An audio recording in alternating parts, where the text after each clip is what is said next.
can't stop thinking.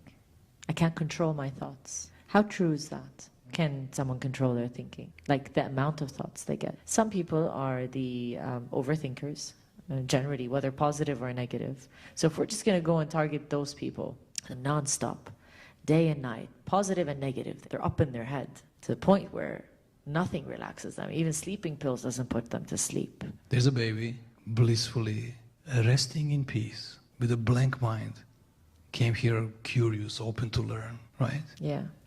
And then we learned to think, right? And then we became aware of our thinking.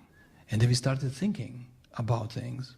And those that you're describing, they didn't stop there.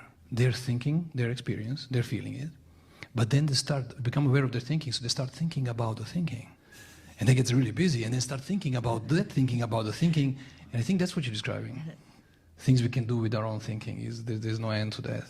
There's no end to our imagination. So pretty much if somebody's going through this where they're overthinking, or at least they put it that way, it's overanalyzing one negative thought. Becomes train of thought. Yeah, train of thoughts. And if it's a negative, yeah. then it becomes negative spiral, we say. Yeah.